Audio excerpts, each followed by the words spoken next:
Hi guys, and welcome back to Ask the Philippines. Ooh, and I'm gonna jump into today's question. Oh, this is so uncomfortable.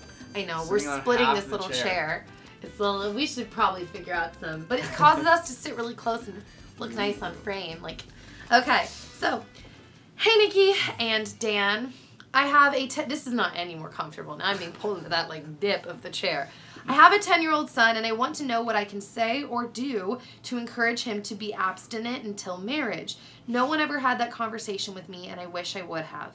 Dan, what did your family say or do for you? To both of you, what are realistic expectations for other activities? I know he is young, but kids these days are moving faster. Please help.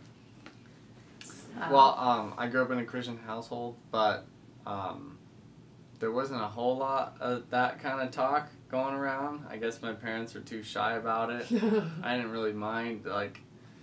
You didn't want to have a deep sex conversation with them? I mean, we've had the conversation, but there wasn't a whole lot of pressure. I guess they just left it into my court. But when I was about 12 or 13, my dad, there was this church that was putting on a Saturday conference for young boys. I remember you telling me. And we went, and I didn't know what it was, and so it was like a half-day thing, just talking about the whole abstinence subject, and I think it was then that I just made the decision, like, okay, this is what I want to do.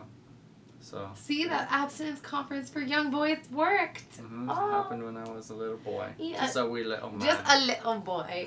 Yeah, actually I was going to say, I think the thing that we shared in common is that my parents also, like, we didn't talk all the time about sex, but, you know, obviously they would just, you know, we talked about it. Okay, I don't even know how to answer that question because I don't remember the first time my parents talked to me about it, but it wasn't like this unspoken issue.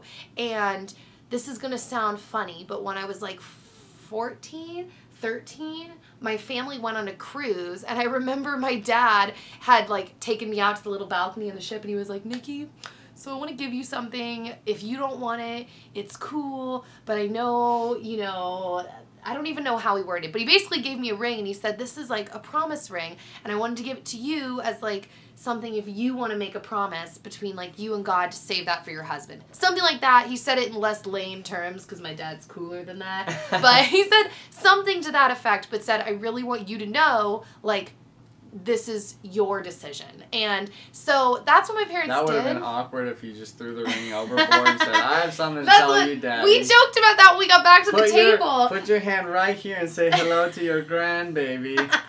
We got back to the table, and my mom was like, ooh, nice ring. And he's like, yeah, that would have been awkward. No thanks, Dad.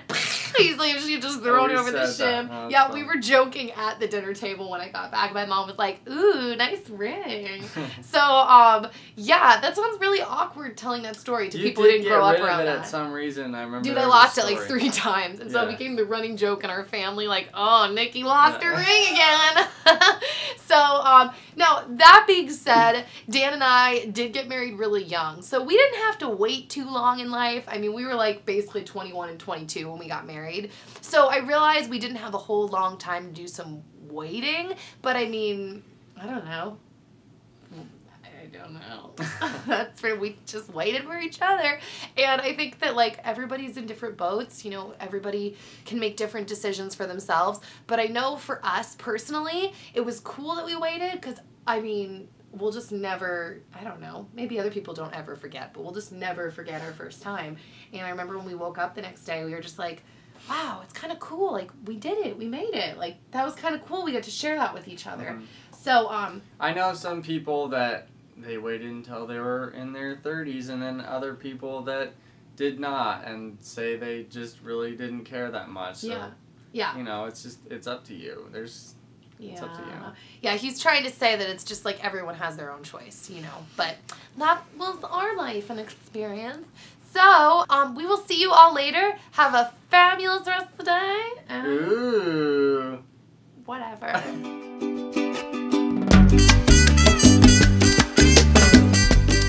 Together, I would hang out with my friends every single day of the week, every single day.